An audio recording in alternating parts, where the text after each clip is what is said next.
Elevate. Welcome to our final week of our goals series.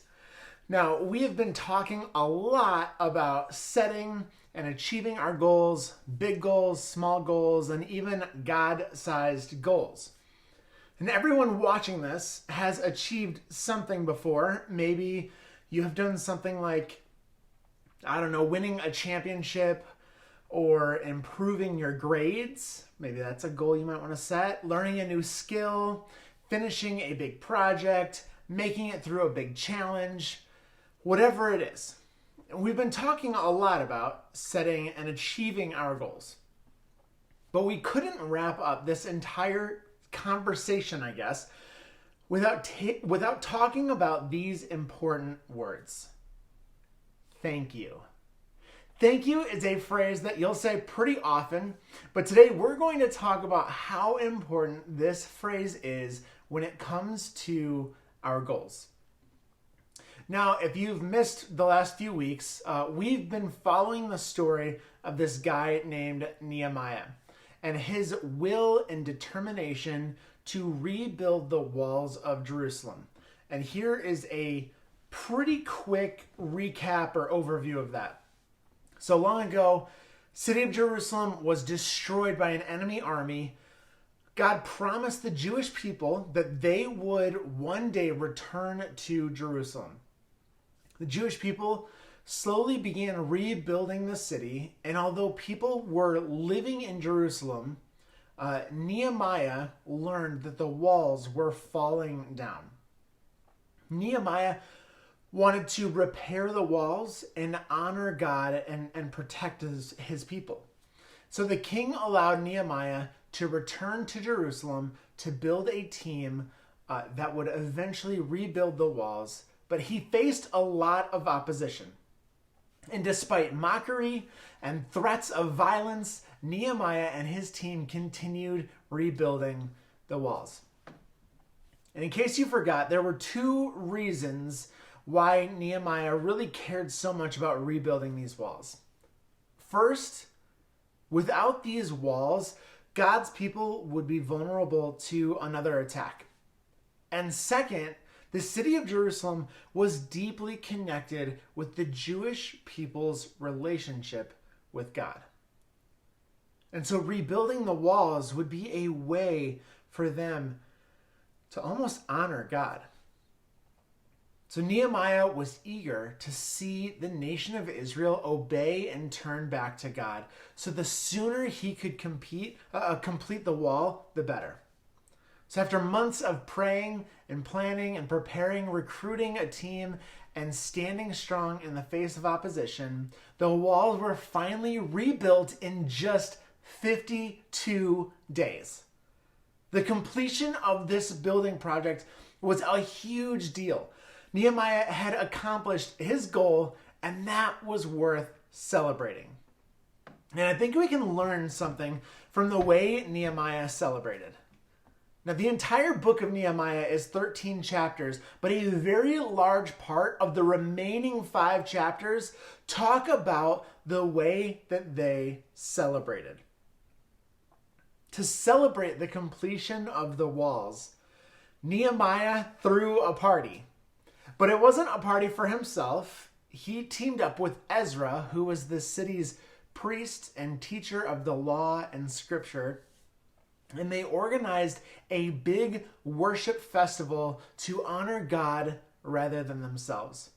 Ezra read scripture to the residents of Jerusalem, leading everyone in worship and prayer. And then Nehemiah took the mic, so to speak, and told everyone to celebrate. And here's what we read in Nehemiah chapter 8, verse 9. It says, "Then Nehemiah the governor, Ezra the priest and scribe, and the Levites who were interpreting for the people said to them, 'Don't mourn or weep on such a day as this, for today is a sacred day before the Lord your God.'" Not only were the walls completed, but the Jewish people were turning their hearts back to God. It was everything that Nehemiah had hoped for when he set out to complete his goal way back in chapter 1. So when Nehemiah's goal was achieved, he celebrated with joy and he invited others to join him. Now, this festival went on for an entire week, and it ended with a time of worship and praise for what God had done. The Jewish people may have done the physical work to build the wall, but they knew the credit wasn't theirs, that it belonged to God. They may have been working so hard for 52 days, but God had been making and fulfilling promises to them since the beginning of time. And the completion of these walls was just one more fulfilled promise to add to the list. And when their goal was achieved, they gave God the credit. They praised God. They took time to remember and reflect on what God had already done for them. They acknowledged their own shortcomings, mistakes, and sins. And then they expressed their gratitude by renewing some promises to turn away from their sinful behavior and turn back toward God. These were true acts of worship, not just empty words. It reflected Nehemiah's heart. Achieving this goal was never about him and what he could do, but it was about showcasing what God could do through him. And there's a lot of detail in the latter chapters of Nehemiah about how they celebrated and what they said, and it's pretty easy to see the importance of some of it. But then you get into some details that kind of make you wonder why Nehemiah even chose to include them in the book. Like the people who expressed gratitude to God, or the instruments that people used to express gratitude to God, or the actions that people took to express gratitude to God. Like, why do we need to know who played the harp and whose son showed up? Or how many choirs there were. Nonetheless, Nehemiah takes 18 verses in chapter 12 to describe the details of this huge celebration. And that should be a clue maybe to pay attention to. Nehemiah probably didn't care if we remembered any of these details. He just wanted to paint a vivid picture for future generations to look back on, to remember how grateful they were for everything God had done. What a way to express gratitude to God. Tons of people, tons of music, tons of activity. As a matter of fact, here's what we read in Nehemiah chapter 12, verse 43. It says, "Many sacrifices were offered on that joyous day, for God had given the people cause for great joy. The women and children also participated in the celebration, and the joy of the people of Jerusalem could be heard far away." I love that. Those are my favorite kinds of parties. The goal of rebuilding the walls of Jerusalem began with Nehemiah. In the beginning, it was a goal shared just between him and God and no one else. And over time, more people got involved. Passion grew for this God-sized goal. And Nehemiah wasn't alone anymore in his desire to see people turn back to God. And when they had finally achieved their goal, Nehemiah wasn't the only one celebrating. By the time the walls were rebuilt, the entire city was worshiping God together. When their goal was achieved, Nehemiah was grateful to God and to his community. As Nehemiah's goal grew, his gratitude for both God and his community had to grow as well.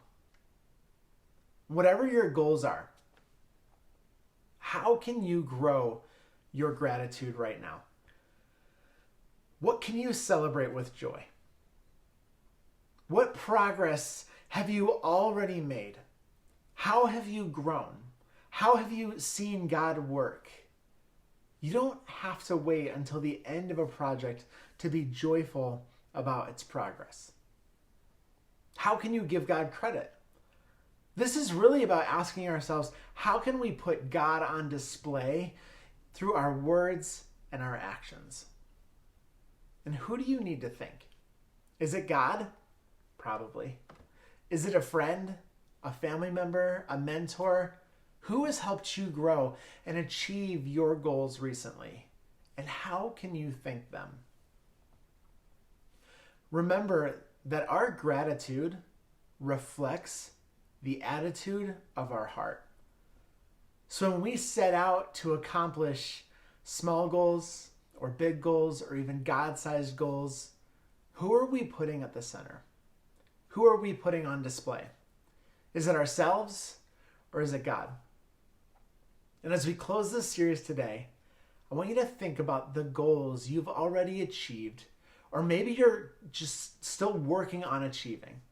And maybe it's a spiritual goal to grow closer and deeper in your relationship with Jesus over this next year. Or maybe it's a goal to address your mental health. Or maybe it's doing something physical to help yourself or someone else. No matter what it is, even if your goal is still in progress, there is something worth celebrating. There is still something to be grateful for.